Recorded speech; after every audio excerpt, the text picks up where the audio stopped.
et parfois une petite différence de fournisseur, de la manière dont on construit quelque chose, de la manière dont on le vend, fait que le risque n'est pas le même. Hein, donc, faites bien attention à ça. Alors déjà, pourquoi assurer son entreprise? Déjà, il faut déjà assurer toute sa partie responsabilité. On le sait, hein, dans notre vie courante, on assure sa responsabilité civile. On en entend régulièrement parler, mais c'est vraiment un besoin. C'est-à-dire, une chose aussi très importante, c'est que vos assurances personnelles ne jouent jamais à titre professionnel. Donc ça, il faut vraiment le garder en tête. Tout ce que vous avez à titre personnel, responsabilité civile que vous avez dans le cadre de votre habitation, par exemple, systématiquement, il faut la retranscrire en version professionnelle. Donc, il faut assurer sa responsabilité civile professionnelle.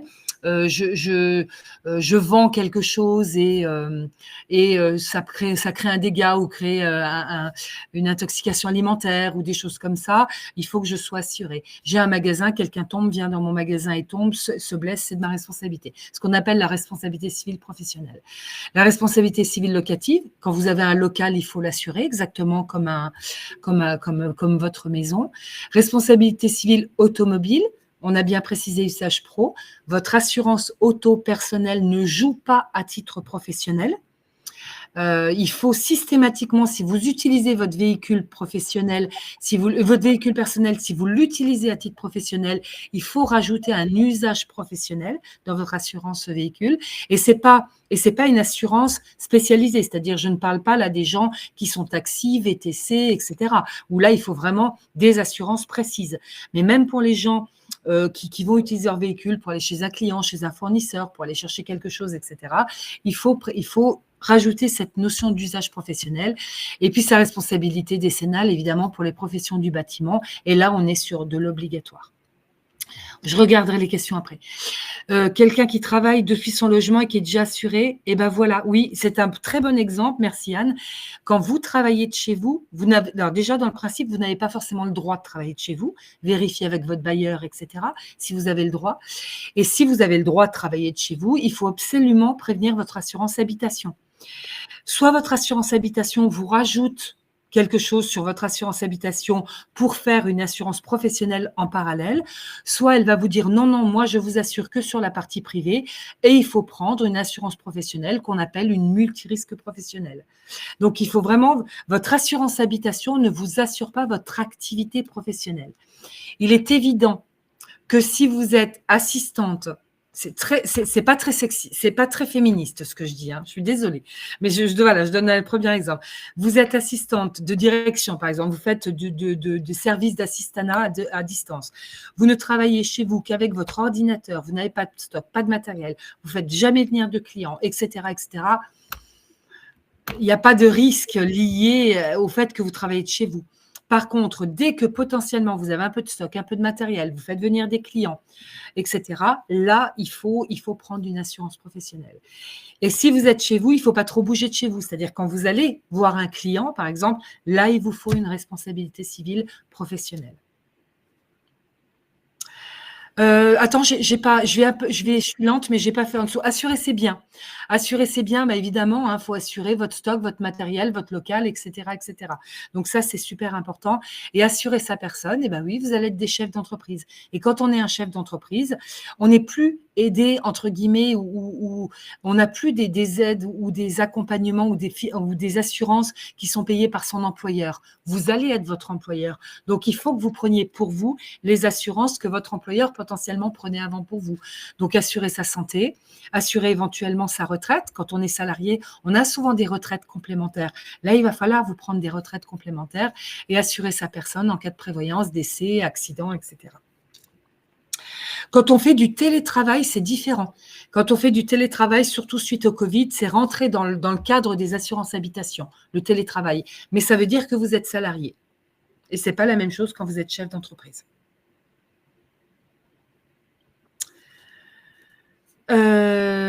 Ok, on peut faire la slide d'après.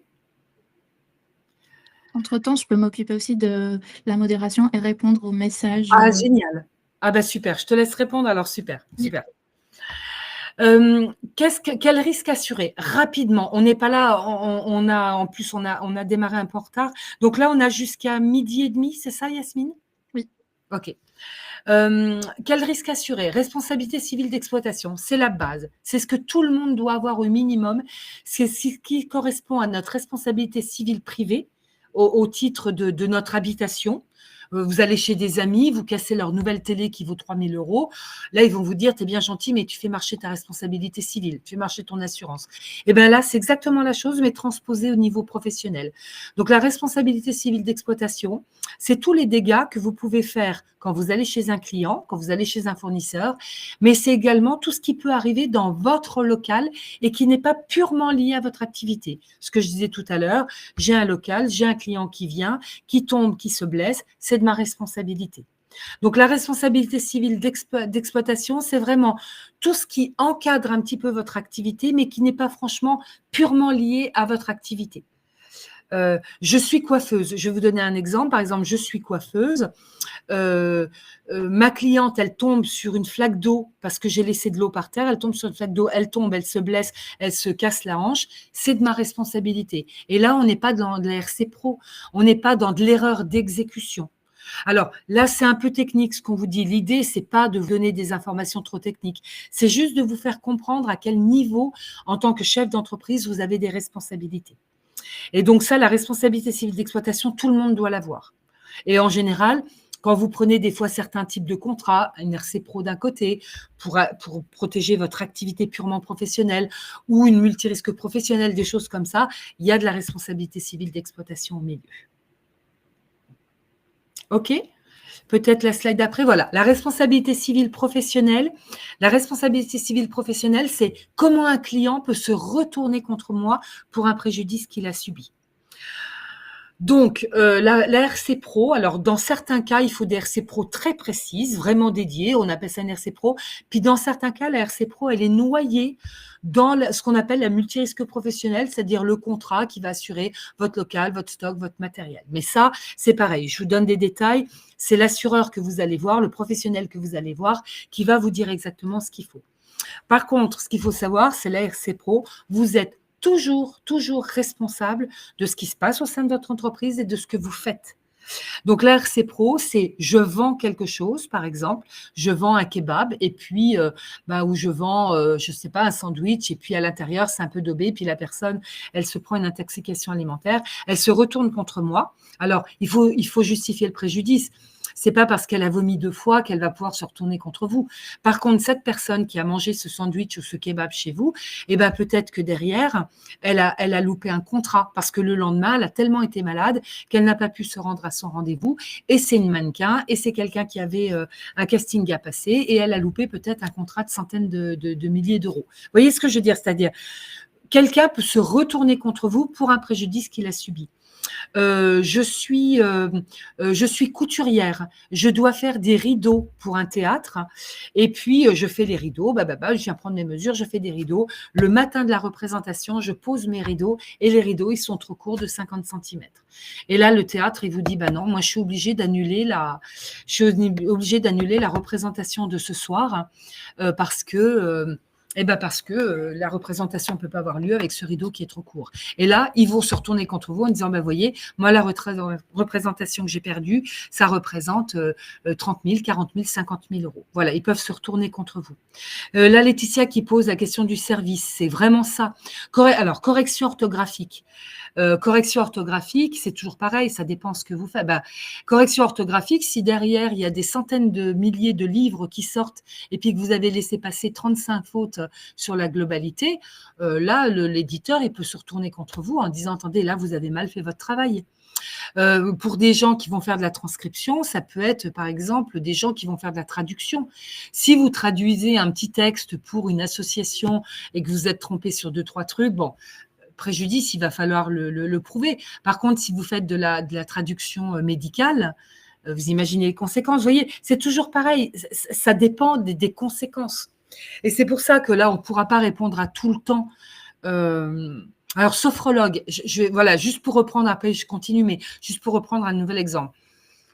Il est évident que sophrologue, votre risque, il est un peu plus réduit qu'une psychologue, par exemple. Mais n'empêche que, moi, je viens vous voir, vous êtes sophrologue, je viens vous voir, je suis déjà pas trop bien parce que voilà, si je vais voir une sophrologue, c'est parce que soit j'ai envie de bien-être, soit parce que je suis pas trop bien et j'ai besoin qu'on m'aide.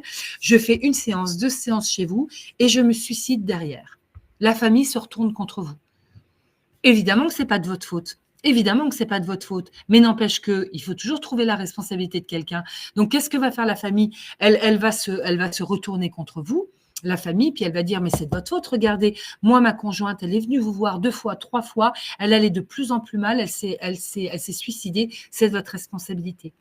Évidemment que votre responsabilité ne sera peut-être pas engagée, mais pour qu'elle soit pas engagée, il faut pouvoir vous défendre. Et c'est là où la RC Pro, c'est des juristes qui sont là pour vous défendre. Oui, les associations doivent évidemment s'assurer de la même manière que comment ça s'appelle, qu'une entreprise privée.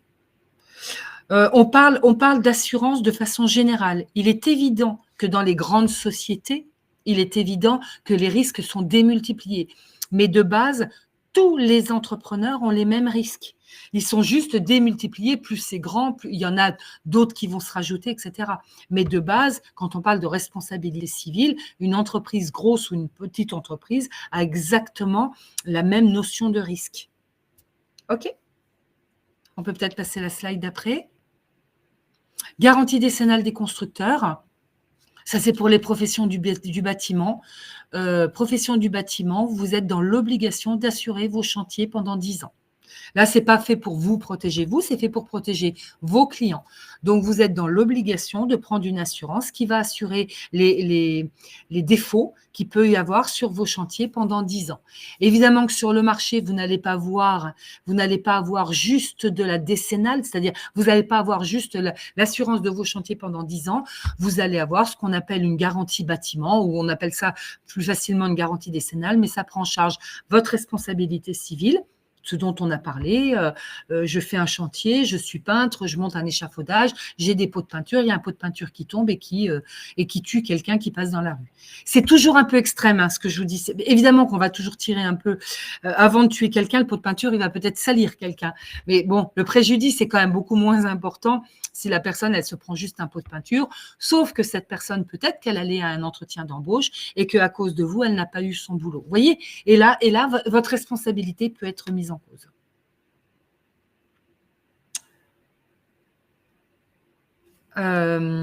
Tu veux que je continue du coup, Yasmine, sur la partie purement assurance?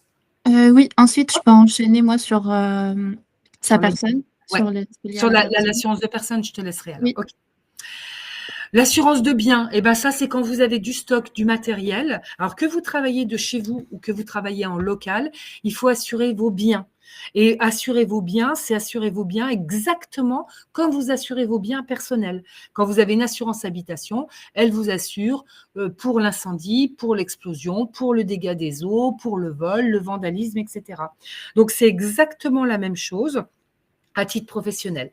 Donc, à partir du moment où vous avez du stock, du matériel, avec un local ou en habitation, il faut assurer ce stock, ce matériel et ces murs qui vont autour.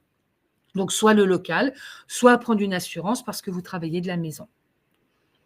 Alors, attention en prévention, les extincteurs, quand vous êtes en pro, il peut y avoir des conditions bien précises qui peuvent être demandées, beaucoup plus, quand on est en professionnel, c'est beaucoup plus précis parfois. Vous voyez, en habitation, l'extincteur, on en a entendu parler, mais si, sauf erreur de ma part, et si c'est le cas, ah bah si je dis ça, moi j'en ai chez moi. Vous voyez, je suis médisante, j'ai un extincteur chez moi.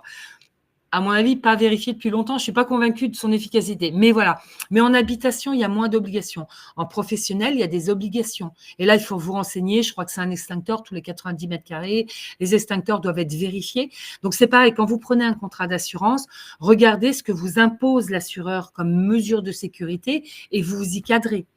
Et pareil, quand on parlait tout à l'heure, voilà, l'assurance de biens, quand un assureur vous prenez un local et qu'un assureur vous dit il faut avoir un rideau de fer plein, vous faites attention d'avoir un rideau de fer plein. Si vous avez un rideau de fer croisé, ne dites pas oui au rideau de fer plein. Vous allez me dire c'est pareil. Eh ben non, au travers d'un rideau de fer croisé, les cailloux y passent et on peut casser une vitre. Donc, soyez, et ça c'est très très important ce que je vous dis, essayez d'être toujours le plus honnête possible quand vous faites un dossier d'adhésion et un questionnaire avec un assureur. N'essayez pas à un moment donné de dire « Ah, c'est bon ». Il ne va pas s'en apercevoir. Un assureur, il s'aperçoit toujours de tout. Et quand il y a le sinistre, alors bien sûr, tant qu'il ne se passe rien, il ne s'aperçoit de rien. Et donc, vous allez, parce que vous n'avez pas déclaré quelque chose, vous allez gratter 10, 15 euros ou 20 euros par an ou 30 euros par an parce que vous n'avez pas déclaré un petit truc qui ne correspond pas bien, etc. Mais le jour où il y a un sinistre qui arrive, l'assureur, si vous n'êtes pas clair et que vous avez déclaré certaines choses sur votre dossier d'adhésion et que quand lui, il fait passer l'expert et il s'aperçoit que ce que vous avez déclaré est faux, il ne va pas vous faire de cadeau. Ne donnez jamais à un assureur le bâton pour vous faire battre. Vous imaginez bien qu'il va le prendre. Donc, essayez d'être le plus propre possible au moment de l'adhésion. Il vaut mieux déclarer quelque chose de pas trop conforme et payer 10, 20 euros de plus par mois que de mentir et de se faire avoir au moment où le sinistre arrive. Ça, c'est vraiment super important. Voilà, donc ce que je vous disais sur assurer ses biens contre l'incendie, contre l'explosion, le vol, le vandalisme. Attention aux moyens de sécurité. Les voleurs, ils passent rarement, quand vous avez un local, ils passent rarement par la rue qui donne, enfin la vitrine qui donne sur la rue qui est passagère. Ils passent souvent par le petit cour intérieur qu'il y a dans la petite pièce à l'arrière. Donc voilà, et cette petite pièce à l'arrière, il faut qu'elle soit fermée. Si l'assureur vous dit que toutes les moyens de faire, enfin toutes les vitres doivent être protégés soit par des barreaux, soit par des volets, soit par des rideaux de fer. Oui, c'est valable pour la vitrine devant, mais c'est valable également pour la petite pièce à l'arrière où il faut des volets derrière. Voilà, donc faites attention à ce que va vous demander l'assureur en moyens de sécurité. Ça, c'est super important. Peut-être que derrière, on parle du dégât des eaux. Eh bien oui, le dégât des eaux, le sinistre le plus répandu. Bon, voilà, rien de particulier. Alors, souvent, quand on parle du dégât des eaux, on parle de la sinistralité. Il y a un truc à faire aussi qui est super important. Et tout ce que je vous dis là, c'est valable dans votre vie de tous les jours, avec votre assurance habitation à titre perso. Hein, quand je parle d'être le plus propre possible, etc. Ben là, ce que je vais vous dire, c'est valable aussi quand vous avez un sinistre qui arrive dans votre maison.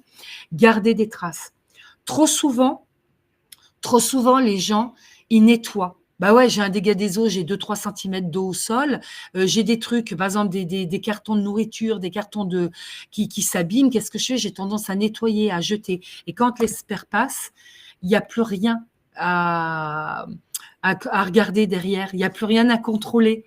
Et l'expert, ça reste un humain. Et automatiquement, l'humain va être quand même sensibilisé par ce qu'il voit. C'est évident que s'il rentre dans une pièce où il y a eu le feu, que ça sent encore la suie, etc., et que tout est abîmé, il va être beaucoup plus sensibilisé que quand tu rentres dans une pièce où il n'y aura plus rien parce que tout aura été nettoyé. Alors, ça veut dire que professionnellement parlant, par contre, vous ne pouvez pas non plus rester dans un local s'il y a un bout qui a été brûlé, etc. Donc, si vous devez nettoyer, si vous pouvez nettoyer, gardez des traces. Prenez des photos, faites des films. Gardez des traces de tout ce qui vous arrive. Comme ça permettra de prouver quelque chose, de dire bah oui, j'ai été obligée de nettoyer parce que moi mes clients sont venus, enfin il fallait que je nettoie, il fallait que je jette parce que c'est des denrées alimentaires. On a régulièrement ça quand il y a des ruptures de la chaîne du froid par exemple, quand il y a des pannes électriques, les frigos qui s'éteignent pendant une nuit, le lendemain tout ce qu'il y a dans le frigo ça vire à la poubelle, hein, quand on est professionnel. Nous, personnellement, on va se dire, ah, allez, le yaourt, il est quand même resté un petit peu au frais. Les professionnels, vous ne jouez pas avec ça. Donc, en général, les gens jettent. Alors, bien sûr qu'il y a les factures, mais prenez des photos. Prenez des photos de votre frigo éteint avec tout ce qu'il y a à l'intérieur et derrière, vous donnez les factures qui correspondent, etc. Et ça sera beaucoup plus facile pour l'expert et beaucoup plus propre pour vous, l'expertise, en fait. OK. Assurance de biens, la perte d'exploitation. Alors, la perte d'exploitation, elle est souvent dans les contrats, ce qu'on appelle de multirisque professionnel. La multirisque professionnelle, c'est j'assure mon stock, mon matériel, mon local et ma responsabilité civile pour les gens qui ont un local. Souvent, dans ces multirisques professionnels, vous avez ce qu'on appelle une perte d'exploitation. J'ai un sinistre garanti, c'est important, donc un sinistre qui est pris en compte par l'assurance. J'ai un sinistre garanti et je ne peux pas travailler pendant 15 jours, 20 jours, 30 jours, 2 mois, le temps de nettoyer, réparer, racheter mon stock, etc., etc. Quand l'expert va passer, il va savoir normalement qu'il y a une perte d'exploitation dans votre contrat, puisque normalement, il a regardé le contrat avant. Et l'expert va estimer si oui ou non, vous devez, enfin, l'assureur doit vous payer cette perte d'exploitation. Si l'expert, comment ça s'appelle, décide que non, parce que vous pouvez reprendre le travail tout de suite, vous êtes fait vandaliser, mais en fait, vous avez tout de suite fait réparer la porte, vous avez racheté du stock, vous êtes fait voler des trucs, vous avez racheté du stock, mais ce que vous aviez vous permet de continuer votre activité, etc. L'expert peut déterminer que non, comment ça s'appelle, il n'y a pas de perte d'exploitation à vous payer. Par contre, l'expert passe et il voit qu'effectivement, vous êtes fait tout voler et qu'il y a 3 semaines, 1 mois pour récupérer votre stock, etc. Il peut déterminer qu'il y a une perte d'exploitation à être payée si elle est prévue au contrat. Attention, et là je reviens sur l'expert qui est un humain. L'expert, alors je dis humain parce que je ne veux pas être sexiste, ça peut être un homme ou une femme, mais l'expert est un humain, donc automatiquement, la relation que vous allez avec lui va automatiquement influencer son rapport d'expertise. Ça ne veut pas dire qu'il faut faire tout et n'importe quoi. Ça veut juste dire justement que on ne se dispute pas avec un expert. Si vous n'êtes pas d'accord, vous avez d'autres recours. Vous avez possibilité de faire appel au médiateur de l'assureur. Vous avez possibilité de prendre un expert d'assuré qui va prendre le relais, etc. Ne vous disputez pas avec un expert. Parce que l'expert, c'est lui qui va rendre le rapport d'expertise. Si vous êtes en froid avec lui, il va être beaucoup plus strict, entre guillemets, ou beaucoup plus dur qu'il ne pourrait l'être. Donc, si vous avez un rapport totalement honnête avec l'expert, etc., il va de façon à être beaucoup plus souple, beaucoup plus doux. Hein. Et du coup, son rapport d'expertise, le rapport d'expertise, c'est ce qu'utilise l'assureur pour faire l'indemnisation. Hein. Donc, voilà. Le véhicule, chose super importante sur le véhicule, après, elle a dit, parce que l'ADI fait de l'assurance véhicule, chose super importante sur le véhicule, votre véhicule personnel ne doit pas être utilisé à titre professionnel. Ou alors, vous prévenez votre assureur personnel en disant « j'utilise mon véhicule personnel à titre professionnel pour aller voir de temps en temps un client, un fournisseur, etc. Ce n'est pas mon outil de travail. » Outil de travail, c'est ce que je disais tout à l'heure, c'est différent, mais c'est utilisé. Il faut prévenir votre assureur auto pour qu'il vous rajoute un usage professionnel à votre usage privé.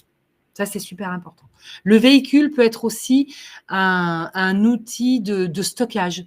Quand vous avez une multirisque professionnelle, vous pouvez mettre du stock dans votre voiture. Il y a des conditions sur les heures la nuit. C'est automatiquement la nuit dans un espace fermé, etc., etc. Mais voilà, sachez que ça peut l'être. Super. Merci beaucoup, Nathalie. Donc, là, on a vu les risques liés à son activité professionnelle, à son matériel, le véhicule, le local. Est-ce que tout est bon pour vous? Si tout est bon, donc je vous propose de passer aux risques liés à notre personne, nous, en tant qu'entrepreneurs. Qu'est-ce qu'on risque? Ce qu'il faut savoir déjà, c'est que en tant qu'entrepreneur, on n'est pas au même régime que les salariés. Ça veut dire que nous, certes, on peut cotiser à l'assurance santé, mais donc on dépend de notre chiffre d'affaires. Ça veut dire qu'en gros, si moi, ça fait 3 ans que je suis entrepreneur et que 1 an, je n'ai rien déclaré, mon activité a baissé et j'ai pas beaucoup de chiffre d'affaires, ça veut dire que je cotise pas beaucoup, j'ai rien cotisé et donc je ne serai pas indemnisée. C'est pour ça qu'il est nécessaire de souscrire à une prévoyance complémentarité santé, donc la CSS ou la complémentarité santé payante, en fonction de ma situation. Est-ce que cette partie, c'est clair? Des questions? Super. Alors, donc, pour le chef de l'entreprise non salarié, il est aussi, donc ils peuvent être exonérés des charges de la première année, qui ne sont pas couverts au titre de la garantie accident de travail. Mais il est nécessaire aussi donc, de souscrire à une prévoyance en cas d'arrêt de travail. Alors, on a des questions, c'est obligatoire la prévoyance C'est comme l'assurance professionnelle, en fait. Nous, en tant qu'entrepreneur, on peut cotiser, mais on reste dépendant à notre chiffre d'affaires. Et si on cotise peu ou pas du tout, on n'a rien derrière si jamais on a un accident et qu'on est à l'arrêt pendant plusieurs semaines, voire plusieurs mois. D'où l'intérêt de souscrire à une prévoyance santé. Et on peut avoir des indemnités journalières en cas d'arrêt d'activité. Et justement, donc, je fais le lien avec nous, ce qu'on propose à l'ADI. Et même EDLC, on propose de la micro-assurance. Et donc, qu'est-ce que c'est la micro-assurance? Alors, est-ce obligatoire, Karima? Je crois que je l'ai répondu. Est-ce que c'est bon pour vous? Je peux enchaîner sur l'offre micro-assurance. Super. Eh bien, la micro-assurance, qu'est-ce que c'est? En fait, on s'est aperçu que les assureurs classiques n'ont pas d'offre de solutions d'assurance à destination des micro-entrepreneurs qui ont des besoins et des attentes spécifiques liées à leur activité. Et c'est pour ça que nous avons créé des offres, des solutions d'assurance adaptées et sur mesure pour les micro-entrepreneurs. Donc, les entrepreneurs, les micro-entrepreneurs, quels qu'ils soient, quelle que soit leur activité, quel qu'ils soient leur qu'ils soient issus du milieu rural, urbain ou périurbain.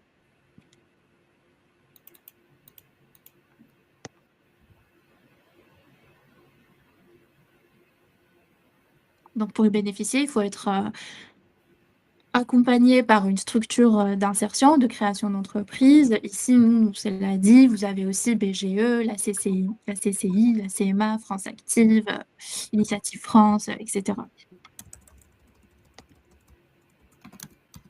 Donc, il s'agit de garanties adaptées qui sont sur mesure aux spécificités de la micro-entreprise. Donc, qu'est-ce que ça veut dire? C'est un stock limité, une protection globale contre les risques, et aussi des locaux adaptés. Tout à l'heure, il y avait une question sur le fait d'exercer son activité au sein de son domicile.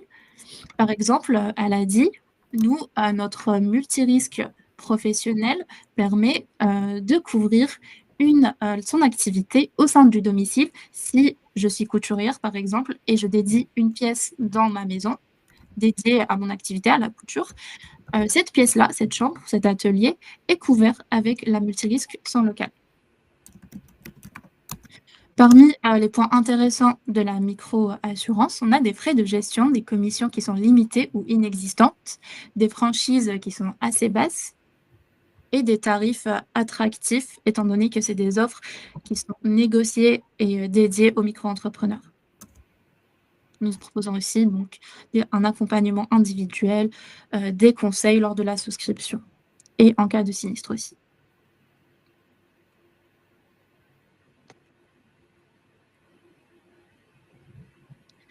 Alors, là, c'est les offres ADI et entrepreneurs de la cité.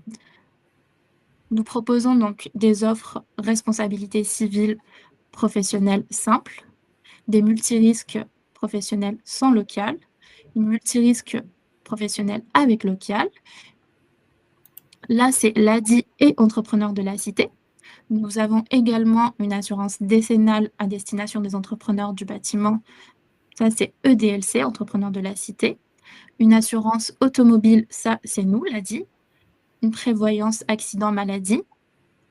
Ça, c'est les deux, mais à l'ADI, nous, c'est cette garantie est uniquement disponible pour les offres multirisques avec ou sans local. Et enfin, une complémentaire santé, ADI et EDLC. Ah oui, super, le message de Nathalie concernant la décennale. Donc, entrepreneur de la cité peut vous garantir pendant 10 ans, mais elle se paye chaque année. Donc, on ne peut pas mensualiser. Si. Elle se paye mensuellement. Hein. La question, en fait, je crois que la personne, c'était... la personne posait la question en disant, mais ça me couvre pendant 10 ans, mais est-ce que je dois la prendre une fois, enfin, non, en fait, chaque année, vous prenez votre assurance décennale, vous payez votre contrat d'assurance normalement, et chez nous, c'est mensualisé. Hein.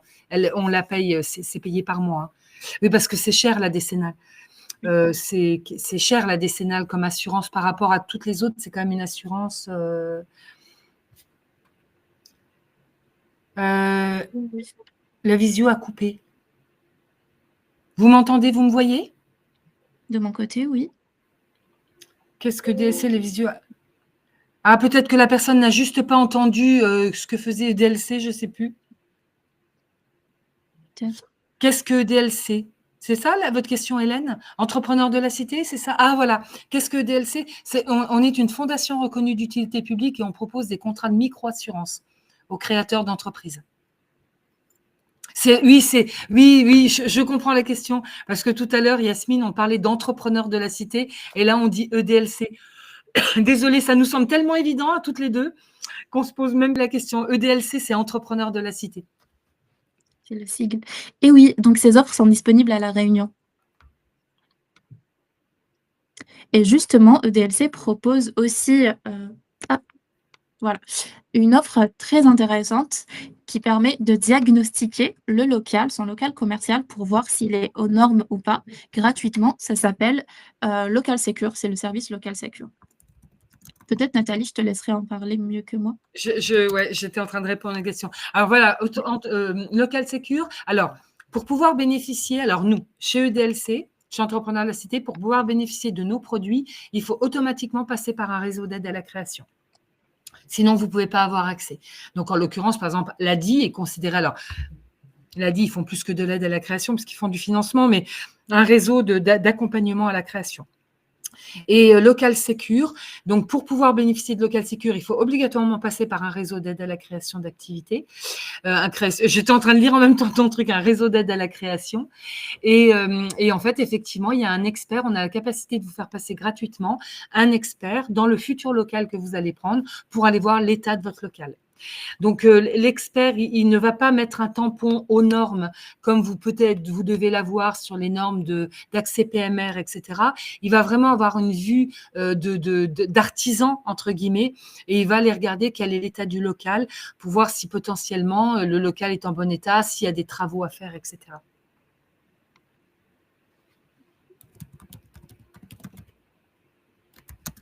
À l'ADI, nous avons également donc un outil qui permet de sensibiliser les entrepreneurs sur les risques auxquels ils font face. Donc, c'est un outil qu'on retrouve sur adi.org. Ça prend quelques minutes. On me pose des questions sur mon activité et ensuite, j'ai le récapitulatif avec toutes les infos, la réglementation, ce que je dois faire, ce que je ne dois pas faire pour éviter un sinistre, est-ce que je dois m'assurer ou pas, quel type d'assurance j'ai besoin. N'hésitez pas à aller consulter. Ça prend quelques minutes et après, je peux l'avoir en PDF. C'est super.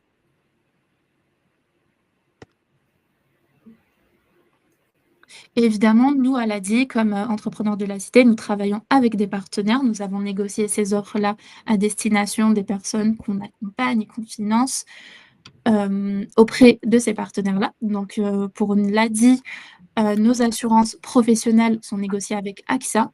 L'assurance auto est négociée avec Allianz. Et c'est Karen qui s'occupe de la gestion des contrats. Et pour l'assurance santé, c'est Via Santé. Et pour Entrepreneurs de la Cité, c'est une ancienne version, il me semble.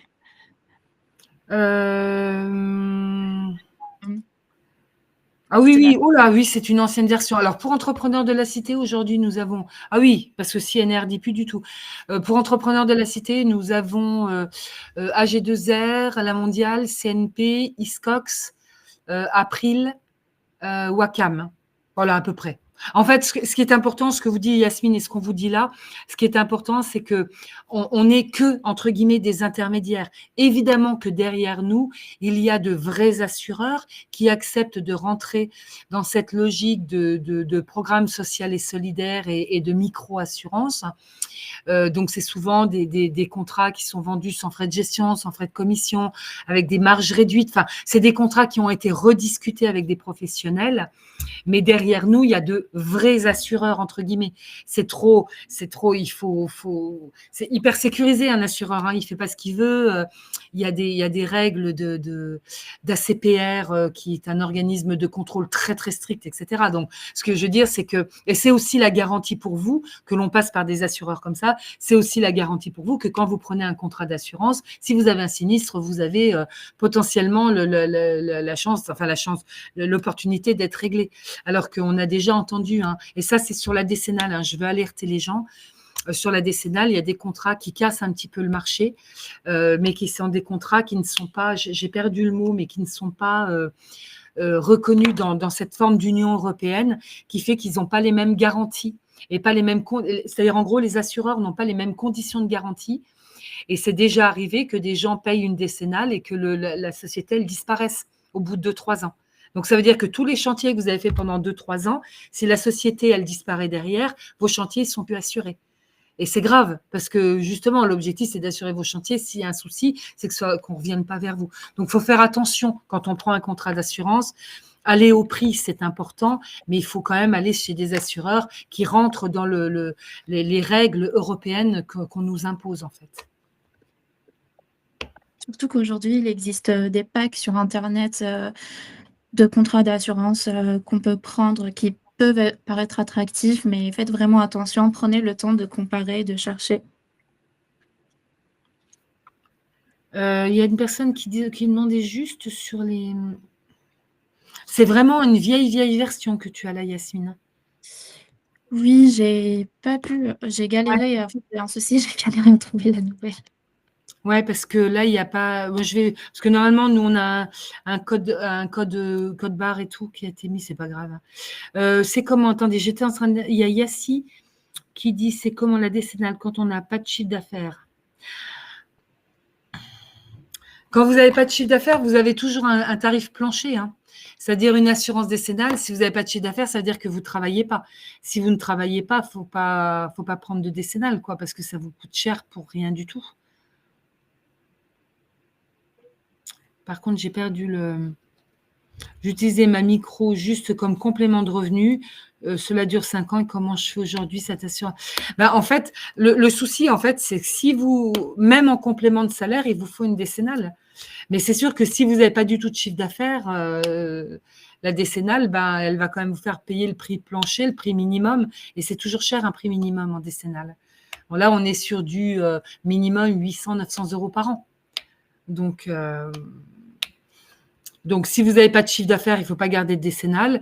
Mais si vous avez un chiffre d'affaires, attention, c'est qu'après, si d'un seul coup, vous voulez réactiver votre entreprise, ça fait 5-6 ans qu'elle est créée, que vous n'utilisez pas, puis que d'un seul coup, vous allez vouloir l'utiliser, vous n'allez plus trouver d'assureur parce que ça fait plus de 5 ans, 6 ans que vous êtes inscrit et que vous ne travaillez pas. Il y a la question d'Angélique, Nathalie. Je vais faire que des permis de construire. Je ne suis pas architecte. Dois-je avoir une décennale? C'est une colle. Je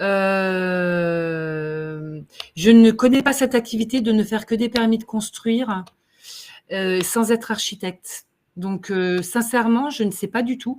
Parce que architecte, c'est des assurances particulières. La décennale, elle est faite pour les gens qui touchent au bâtiment. Donc, ça ne sera pas votre cas. Mais dessinatrice indépendante, quand on délivre des permis de construire, on a le droit de ne pas être architecte. À mon avis, ce n'est pas une décennale. Quand vous validez des permis de construire, la décennale, c'est vraiment pour la profession du bâtiment. Donc, l'architecte qui va décider de casser des murs, de mettre des murs, qui va toucher au bâtiment, ou le professionnel qui va toucher au bâtiment. Donc, pour moi, si vous délivrez des permis de construire, on est dans de l'administratif, entre guillemets. Pour moi, ce n'est pas de la décennale. Mais par contre, il vous faut une RC Pro, minimum.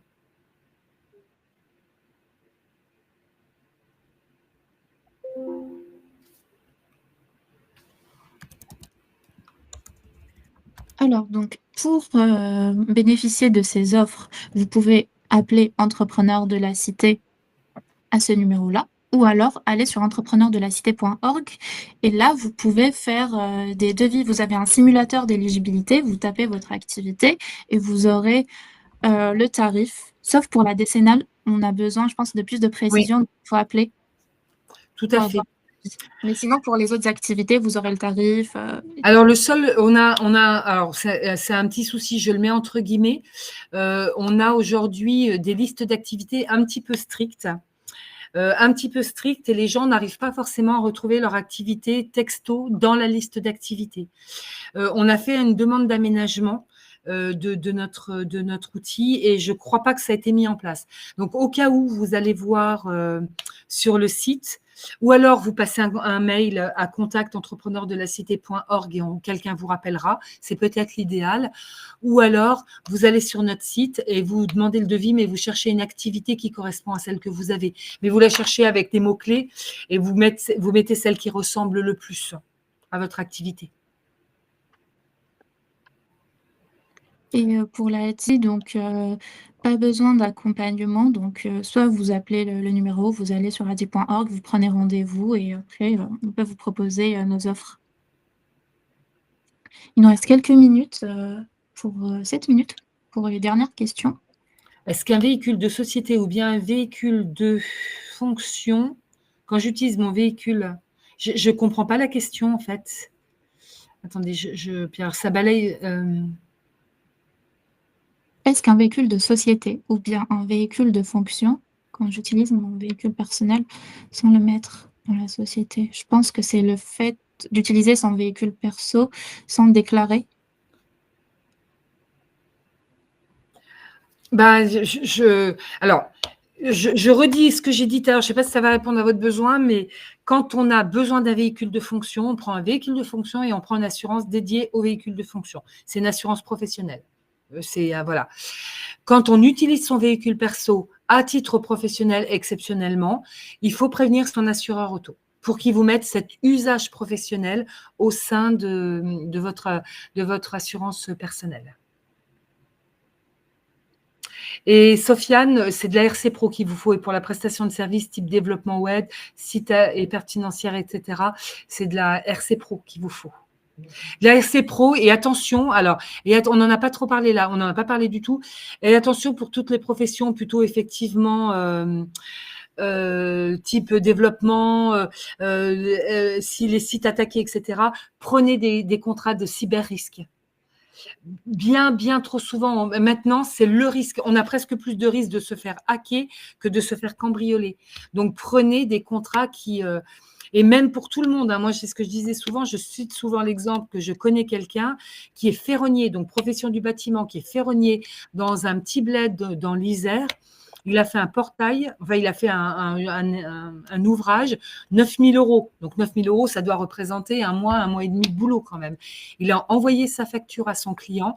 Son client, la facture, elle a été hackée, elle a été récupérée. Le hacker, il a changé le RIP sur la facture, il a renvoyé la facture au client. Et donc, du coup, le client, qu'est-ce qu'il a fait? Il a payé sur le RIP qui était sur la facture. C'est tombé sur le compte du hacker. C'est fou.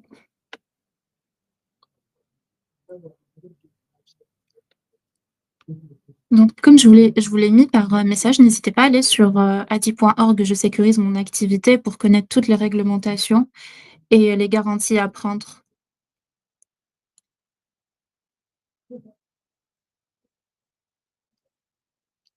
Je crois qu'on est bon. Merci Ruslan, bonne journée.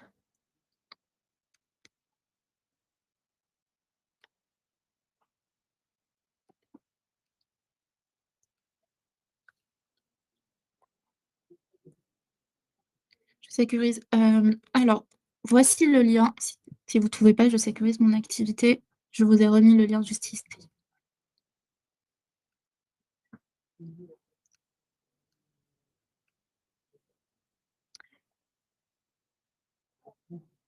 Alors, une demande pour savoir comment construire mon projet sur le site de l'ADI. Ah, je crois qu'il y a un bug. Nathalie est partie. Donc, je vais vous envoyer le lien pour construire mon projet. En fait, vous allez sur adi.org et vous cliquez sur l'onglet accompagnement. Et là, vous avez tous les outils d'accompagnement. Je construis mon projet. Voilà.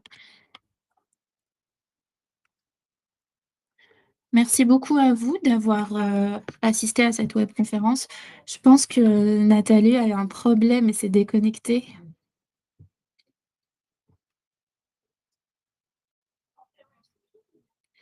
Et du coup, je vous dis à bientôt pour, une nouvelle webconférence. Et entre-temps, n'hésitez pas, il y a beaucoup de replays de webconférences sur, le YouTube de l'ADI. Il suffit juste de taper, ADI YouTube sur YouTube et après vous voyez tout ce qui est en webconférence, en replay. À bientôt, merci et bon appétit.